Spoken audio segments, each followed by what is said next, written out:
All right, guys, this is a special pleasure. We haven't had a chance to speak to this man in quite some time, but he is the OG of OGs, the legend in blue, the master of the first question, the one and only John Morgan is back on Submission Radio. His rightful second home, really, John. I mean, what are we really talking about here? I mean, listen, dude, it had been so long. I thought I had done something wrong. I'm just glad to hear from you guys, man. I thought I had upset you. You guys had shunned me from the entire continent of Australia. I felt bad about it, man. But I'm glad we're back. I'm glad whatever I did, you've forgiven me, and I'm here in your good graces once again. No, let's make it public. Our love for you, John Morgan, is like the NWO for life. For life. We got to ask you though, man. Where are we at on the hit show? John Morgan looking for a beer. We thought there was a lot of steam behind it, man. Please tell us that this thing is, since we haven't talked in a while, tell us that it's in production, please. Well, I haven't seen you guys in a long time. I don't know what's going on in your part of the world, but over here, things have slowed down a little bit in terms of being outside and going around. There's this small thing going around. I don't know if you guys have heard of it. It's been kind of affecting everybody's life the last year and a half or so. But no, we need to get back to that. There needs to be a show for that. John Morgan's looking for a pint. We go around. We take some fighters. We drink some beers. We talk some MMA. I mean, come on. Who would want to tune in for that? Man, that sounds amazing. And look, let's get into it because there's been a bit going on in the world of MMA. First off, what do you make of this sort of reignited feud that we're seeing right now between Corey Anderson and Jan Blachowicz? Obviously, a bit going on back and forth between two guys who haven't been the most vocal guys when it comes to talking trash, but obviously kicked off from Corey's sort of hinting at he's being the best in the world, Jan not taking too good to that, and them having that 1-1 rivalry that's now sort of spanning across these two companies. I'm kind of torn on it, to be honest, guys, because on the one hand, it's nice to see a little bit of trash talk come out of these guys, right? I mean, you don't ever want it to be fake. I don't like just manufactured rivalries. But as you said, these are two guys that throughout their career have been kind of quiet, kind of reserved, right? You go to talk to them and you're like, I don't even know what we're really going to talk about here other than just the tactics of this fight or whatever. But now they've got a little flavor and I like it. Corey Anderson has always had that kind of bubbling under the surface a little bit. But, there were times that he would almost apologize for it. I remember one time he was dancing past press row after a victory, and I actually, had a little clip of him doing it. We posted it on the internet. It was cool. It was a good moment. And he basically came out and apologized afterward and said it was like bad sportsmanship. And I was like, no, bro, you just won. Enjoy it. Like, show us some of that. So it's cool to see him coming into his own and really flourishing under the Bellator banner, man. It seems like an entirely new phase of his career, man. This guy's operating at, peak performance and now having a little swagger about him too. So I like to see it. Same for Jan Blachowicz, man. A little bit of fun. He's always been a little bit more subtle, right? He's kind of got that dry sense of humor. And I'm sure it was, he's probably like more outgoing in Polish than he is in English or what have you. But I feel like he's growing into his own as well. So it's great to see from both of them. Now, here's the part where I'm torn. They're not going to fight. So I mean, like, what's the point? That's the only bad part. It's like we're starting to sell this rivalry and it's cool and it's good, but they can't fight. So where do we ultimately go with it? But I will say it is interesting now that, Scott Coker comes out and says, hey, I think the winner of our Grand Prix is the #1 light heavyweight in the world. And I think it's interesting that we can at least have that conversation. Now, if Jon Jones was still competing, if he was still active and he was still at 205, I don't think we could have that conversation. Jon Jones is still the best 205er on the planet, in my opinion. But he's not active right now and he's moving to heavyweight. So now we can actually have these discussions. And man, I think that's a great showing for Bellator and where they've kind of grown their promotion and where they stand these days, that now they do have athletes that you can make this case and we can actually have the conversation. It's crazy. This move for Corey seems to be, like you said, like a blessing in disguise. Like, he's got a new career. He didn't have the best run in the UFC. He was on the losing end of a lot of bad knockouts. And now here he just beat Ryan Bader, which is a massive, massive feather in his cap. And like, if you looked at this Grand Prix, like, people were thinking like, oh, Bader, Romero, or Rumble. And he's like, in a massive way, the dark horse. And I know not that long ago he was talking about, potentially retiring, focusing on coaching wrestling. How well do you think Bellator could build the company around him as, one of the biggest names and one of the biggest stars with that, UFC brand, even though he wasn't the biggest name in the UFC, but with his, I guess, newfound success? I think they can build around him tremendously if he wins this fight. It's funny. You mentioned like the exit of Romero, the exit of Rumble from this Grand Prix. And I remember I was talking with Nolan King ahead of the semifinals of the Grand Prix. And I'm like, hey, is it just me, or is this Grand Prix not really resonating the way that some of their other Grand Prix have? And he's like, yeah, I kind of feel you. But now, after this past weekend, I'm not going to lie, after those two performances that we saw, I'm really excited for Anderson versus Nemkov, man. I think that's a fantastic final. And if Anderson can win, and if he can do so impressively, I think they can build around him. Like I said, I don't think Corey Anderson was ever really comfortable in the UFC. And I don't know if it was a matter of him just growing into himself and, maturing as a human being and believing in himself, or if it was, as he's kind of mentioned sometimes, the situation of the pressures that are in the UFC that now he doesn't feel as much. That he's getting paid incredibly well right now under the Bellator banner. He feels like his family's taken care of. That's taking a load off of his shoulders. And they say in the gym, man, he's just an absolute animal, beast in 25-8, if you will, working overtime. You know what I'm saying? So, look, I think there's great potential. If he can go out there and have a phenomenal victory here and do something special against Nemkov, who, Nemkov maybe not the most well-known name by any stretch, but if anybody's been watching him fight, the guy is really damn good. And if Corey Anderson can win this fight and do so impressively, I think he does have the opportunity to be a star. And then you've still got those names like Rumble, hopefully, fingers crossed. I mean, it seems like he's getting healthier. Hopefully he fights again. But number one, obviously, is his health. Maybe Romero's out there as well. So, I mean, there are still some big fights to make for Corey Anderson after this. So it's a big opportunity for him. I kind of like the fact that it's kind of cool for both companies in the sense that we're both talking about Bellator. And obviously, Jan's got this fight coming up against Glover Teixeira. And I almost feel like there's a little bit more added excitement to see his return with it as well. I don't know. It kind of works well with both companies here, where it's kind of like, hey, Jan, talking a bit of trash. Hey, Corey's here. A little bit of fun for people to have. And I think that's kind of what combat sports is about sometimes, us having those discussions and those fun sort of back and forths. Let's quickly touch on Conor McGregor, John, because we saw he got in yet another alleged altercation with a DJ. I was reading the report. It's all alleged, but apparently they were just hanging out, having a good conversation for a couple of hours, and then boom, he blasts them in the face, knocks them over. They're there with their partners, their fiancés. The craziness continues. I mean, from what you first of all, what was your reaction to that? Is there any surprise at this point? And from what you understand, what is the UFC's current plan with Conor? Because we keep hearing Nate Diaz's contract is basically down to one fight. And the UFC's plan is to try and delay Nate long enough to make that fight a possibility before he possibly leaves for good. Yeah, that's what I've heard as well. And I would understand that from a business perspective. Obviously, that's going to make a ton of money, right? And I mean, everybody involved, that's the one fight I've always said. Conor McGregor and Nate Diaz could both be on like 10-fight losing streaks, and you put them together for the trilogy. It headlines a pay-per-view and it sells. You know what I mean? It doesn't matter what they've accomplished in the recent fights leading up to that. So, I mean, that's a huge moneymaker. Whether or not the timing will work out, we'll see. I mean, obviously, Nate Diaz, he can take another fight in the interim if he chooses and fight out that contract. Obviously, Conor's got to get healthy and get that leg healed so that he can compete again. So I don't know if the timelines are going to match up, but I've heard the exact same thing behind the scenes is that that's the plan. And it totally makes sense, right? I mean, that's the biggest fight you can make for either guy is that fight with each other. I just don't see, me personally, bigger matchups for either man than each other. So it seems to make sense as long as the calendar lines up. As far as, the incident itself, I mean, I haven't seen any legal documentation yet. Obviously, I've seen the reports of the gentleman that was involved. It's just a damn shame, man. I mean, Conor McGregor, he's the biggest star in the history of the sport. There's no question about it, man. And what he's accomplished in his career, both in the cage and financially for himself outside of it, it's unprecedented and it's amazing. And it used to be a guy that was so fun to cheer for, right? I mean, that ride up to the top, the guy that was the plumber's apprentice who then manifested this destiny for himself and lived out these dreams. I mean, I remember the early days of him and Mayweather going back and forth, and I'm like, come on, this is never going to happen. And then it happens, and the iconic pose with the two belts over the chest. I mean, it's just unbelievable moments that this guy has provided for us. But, now these continued incidents, they're troubling, man. I just hate to see it. You hate to see it. And when it happens over and over and over, you start thinking, man, it's not just, an unfortunate situation. It's like you're putting yourself in these situations. And I just don't like seeing him go down that road, man. I hope he can get out of it, for the sake of himself, for the sake of his family. I'd love to see him come back and compete. I don't really have an interest in seeing him fight Dustin Poirier again at this time.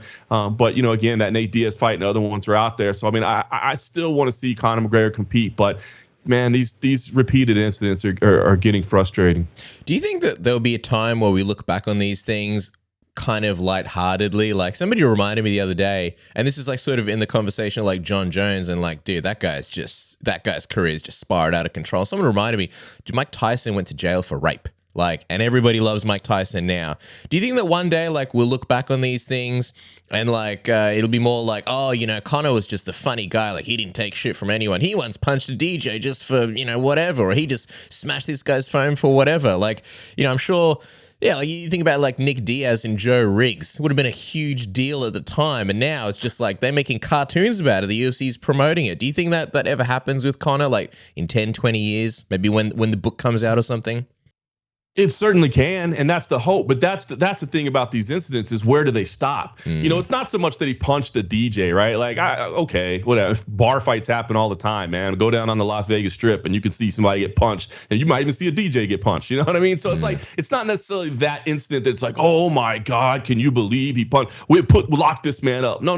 It's where do these incidents stop? You know, if it happens once, you go, oh man, crazy night. You know, you had a little too much on that one, and whatever. You know, but it just keeps happening. Where does it stop? Does it continue going? Because you're absolutely right. Everybody loves a good comeback story, right? I mean, that's the best part is, you know, making it back to the top after being at the bottom or whatever. And so, yes, absolutely, there can come a time where we look back and say, that Conor, man, he was a little crazy for a while. He got those millions and things just went a little nuts for a while. He was living that high life, partying a little too much from time to time. Absolutely. But that's the thing is, it's got to stop somewhere before. You can't have a comeback until you're not spiraling downward anymore. You know what I mean? And so that's what troubles me. Is like, when does this stop? When does it come to an end? When can we just get the guy back that, man, when Conor McGregor is at his best, who doesn't love cheering for him? I mean, a fighter that where fans hang on every word he says. You know what I mean? It's unbelievable. He has a way to inspire, to thrill, unlike anybody else in the sport. And I think all any of us want to see is just him be that guy, you know, whatever it is. And as long as he's doing stuff like this, you wonder, like, I mean, how much dedication is he putting into his rehabilitation and coming back and all those? And what level is he going to be at when he comes back? And I think that's the reason we're all just saying, like, stop, Conor, stop. Let's get it back on track and show us a glimpse of that guy from Madison Square Garden, man, that just you felt like you were watching something historical, you know, and be that guy again, because that's what we all want to see.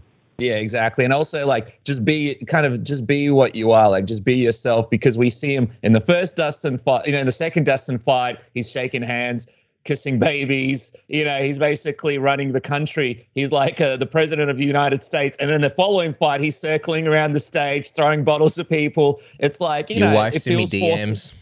Yeah, it's just, you know, whatever's going on. That's why fans loved him, right? When he first came out, he was just so original, and people loved his personality. It would just be great for everything to be open and people could see what really is going on with Conor McGregor. Just quickly on that Jon Jones thing, man, I mean, yeah, it's crazy as well. Another polarizing guy, one of the greatest of all time. There's no doubt about that. But, you know, where do you sit on what we see from Jon Jones now? Currently, he's suspended from Jackson Wink.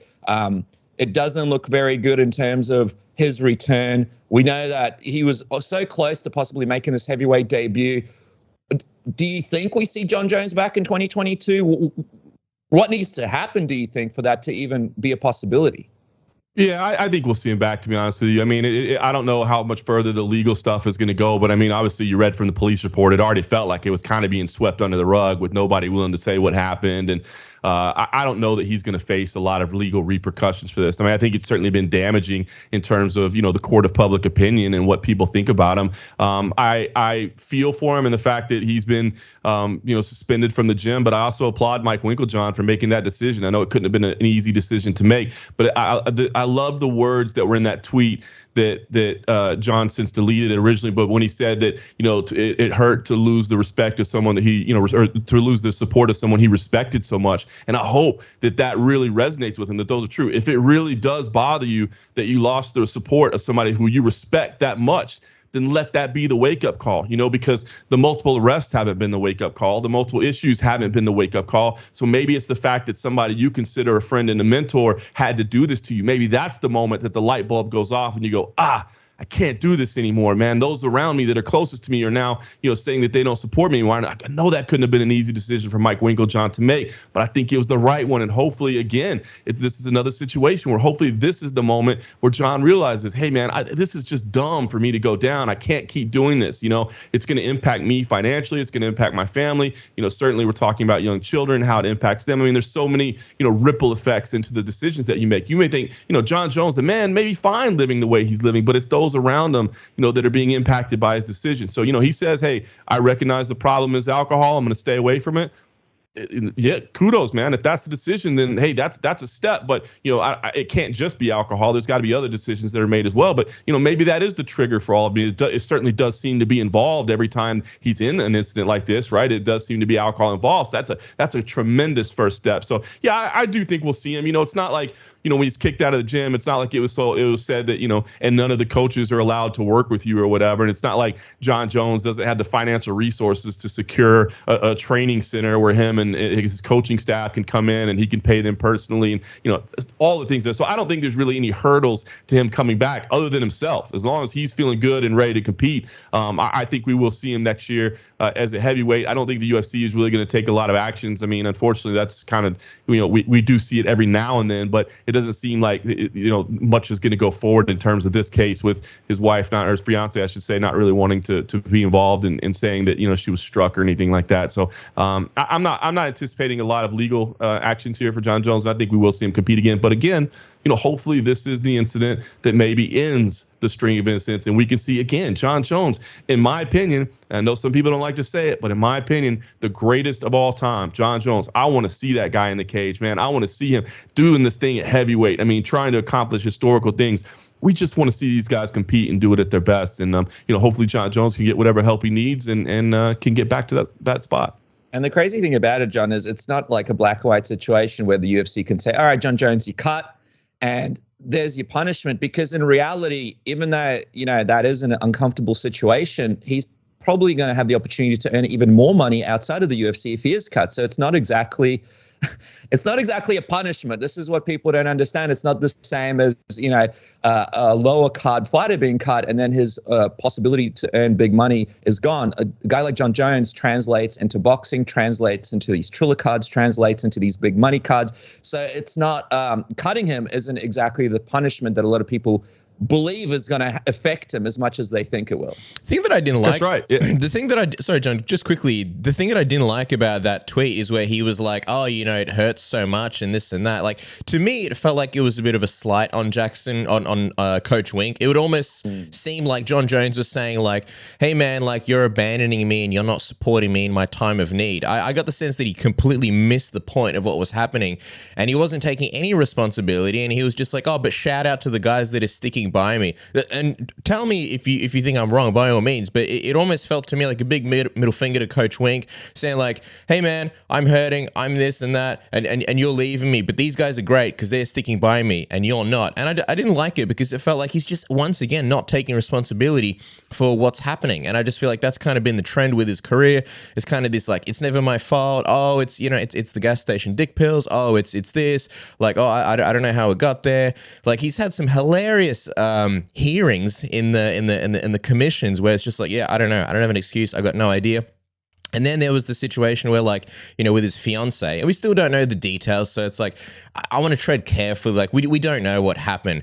If the reports are to be believed, then that's just scum. That's just pure scum. And then it's like the next day he's benching, and then he's like, oh, alcohol did this to me, and da da da. It's like, dude, it's not the alcohol, it's you, mate. Like, stop blaming alcohol. The alcohol doesn't just fly out of nowhere and come into your mouth, and then it's like, oh, how did this happen? We're all people. We all got to take responsibility. So I think what we share in common, Jon, is that, like, I'm glad that Wink did this, and maybe it's just a PR thing, but I'm glad, he's at least trying to wake Jon up and go, hey man, there's consequences, because I feel like one big trend in his career, there's never been any consequences. He's lost belts and he's come back. He's lost fights and he's come back. I don't know. Am I crazy here? Am I wrong?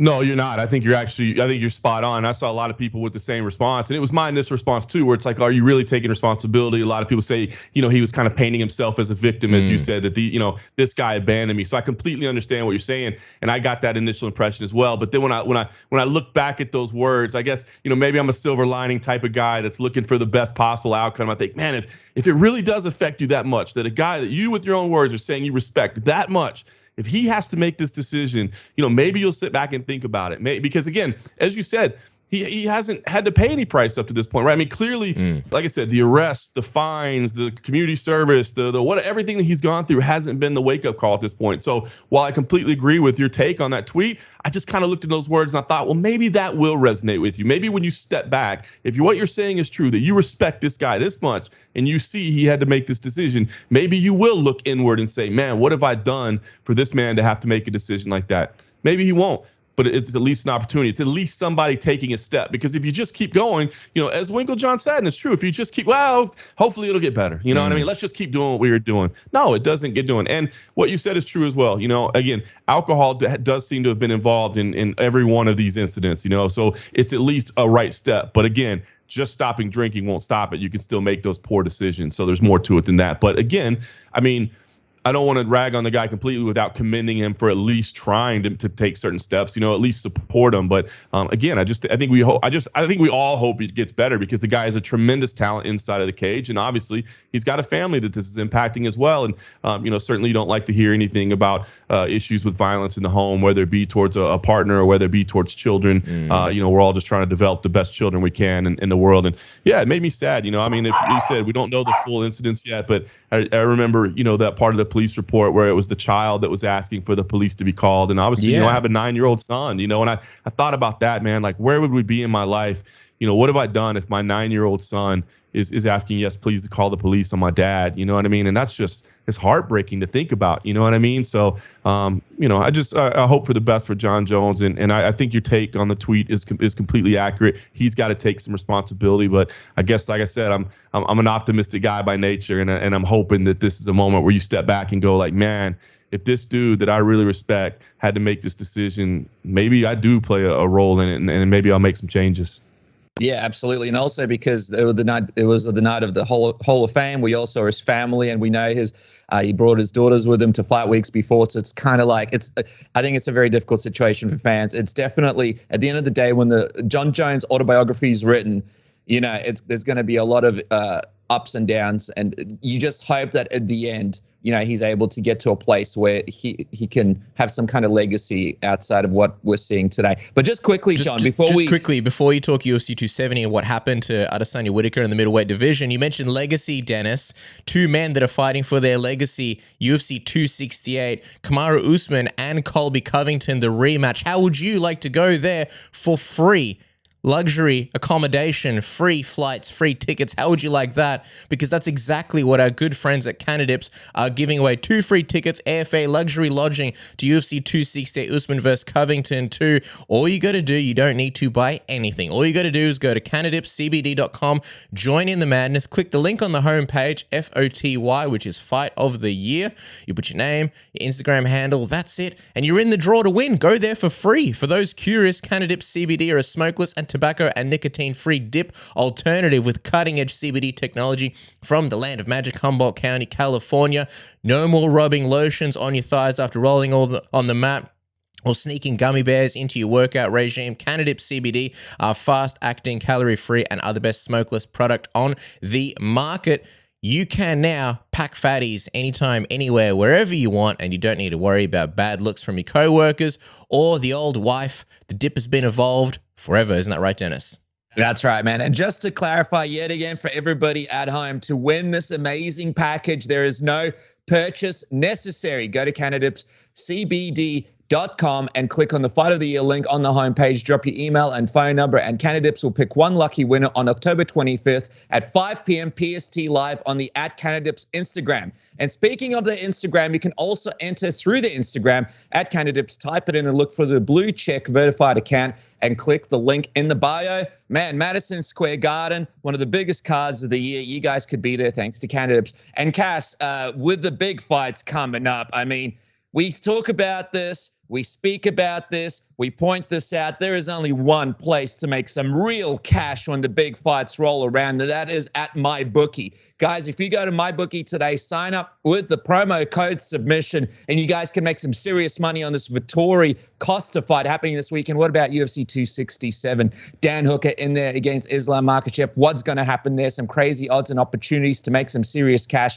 You can only make money at one place, and that is MyBookie. Bet anything, anytime, anywhere with the code word submission and our friends at MyBookie. That's right. Let us know who you're betting on this weekend with Costa and Vettori, which is going to be a crazy fight, man. Maybe fight of the year. But if you're going to have a fight of the year, it's better to watch it. Don't have a fight of the year with your balls and your razor in the shower, trying to, make yourself the best version of yourself. Say goodbye to any troubles with the Manscaped Lawnmower 4.0, the pound for pound greatest grooming tool on the market. Get your black belt in ball trimming with its 7,000 RPM power motor. You've got the LED light. You've got the travel lock. You've got a whole bunch of different guards as well, so you can adjust the length of your pubes. It's also waterproof, so you can bang it out in the shower, nice and quick. And the Performance Package 4.0 comes with a whole bunch of goodies. You get the trimmer itself, you get the Weed Whacker ear and nose hair trimmer, you get the Crop Preserver ball deodorant, the Crop Reviver toner,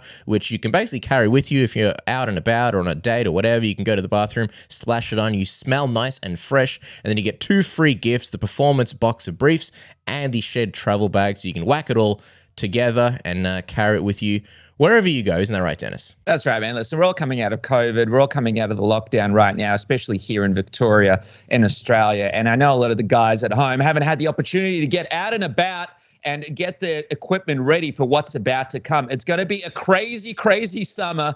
When everybody gets out of lockdown, things are going to be happening. So just so you're ready for it, don't be the guy with the rainforest downtown. Make sure that you're ready, that you're silky smooth, that you're a smooth criminal with Manscaped. Use the code word submission. Get 20% off and free shipping. Get ready for this apocalyptical exit to the lockdown that's just about to happen. And if you're all around the world and you're already out of the lockdown, make sure that those speed stripes are in shape and ready to go with the code word submission and Manscaped today.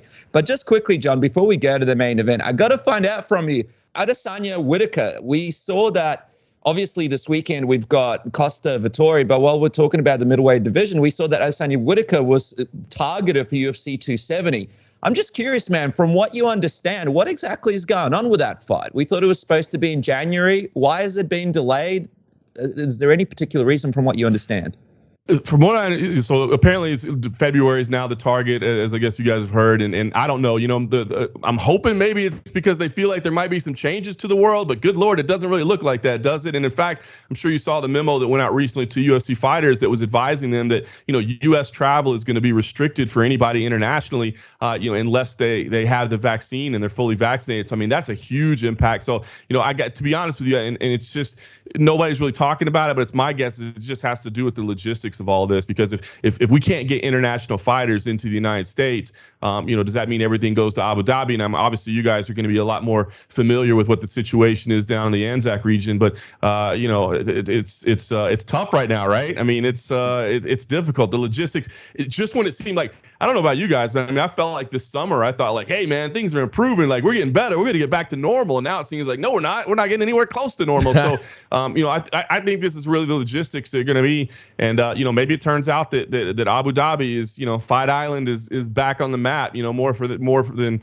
just 1 week, one pay-per-view. It sounds like they've got some real logistical things to take. I mean, look, even within the last couple of weeks, I mean, Dana White was even saying like, I think we're going to pull off Madison Square Garden, but I'm not willing to sit here and say 100% we're going to be good at Madison Square Garden. So I mean, that's just the reality of how things are right now, and it's interesting, man. You just have to be fluid and take it and roll with it, because things change and they are completely beyond your control. I mean, God, ever in your life before all this happened, did you ever think we'd live in a time where, like, I think this fight will happen, unless, of course, our borders are shut down and nobody can get here? I mean, it's bizarre, man. It's bizarre. So I think, honestly, it just boils down to logistics. And, of course, they want to capitalize. That's a big fight, man. That's a really big fight. And it's not one you just want to, you don't want to do it in the Apex if you don't have to. And I don't think you'd even want to do it at T-Mobile Arena if you don't have to. I think it'd be a good show, but I think you'd like to do it somewhere else and maybe capitalize, on the regional draws of those two fighters. The funny thing is that Brunson and Cannonier is still on UFC 270. So that was kind of meant to be like the backup, and it's like now there's no backup. Like unless Costa Vettori. Now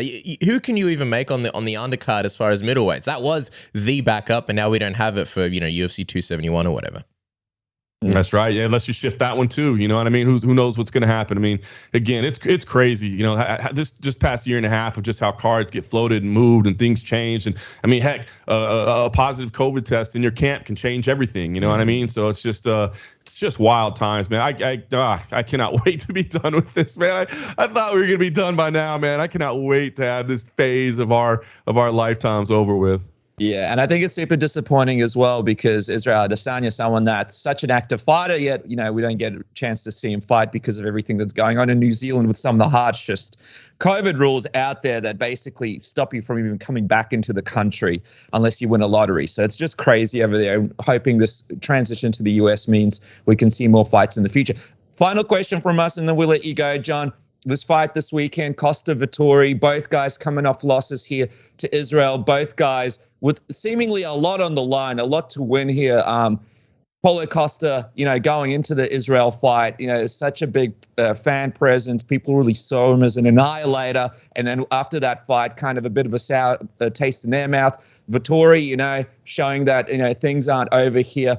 What are you expecting from this fight? And who are you leaning towards winning it this weekend? I love this fight, man. I really do. I think this is the best fight you could make in the division right now with everybody that's left out of, the top contenders. And I love the stories behind both of them looking for redemption. You already had a chance to talk to Marvin Vettori a little bit late last week, and he's fired up as always, as you can imagine. Admits that he probably was. He actually said to me, I probably was a little too emotional going into that last fight. I'm like, you think? Do you remember the press conference?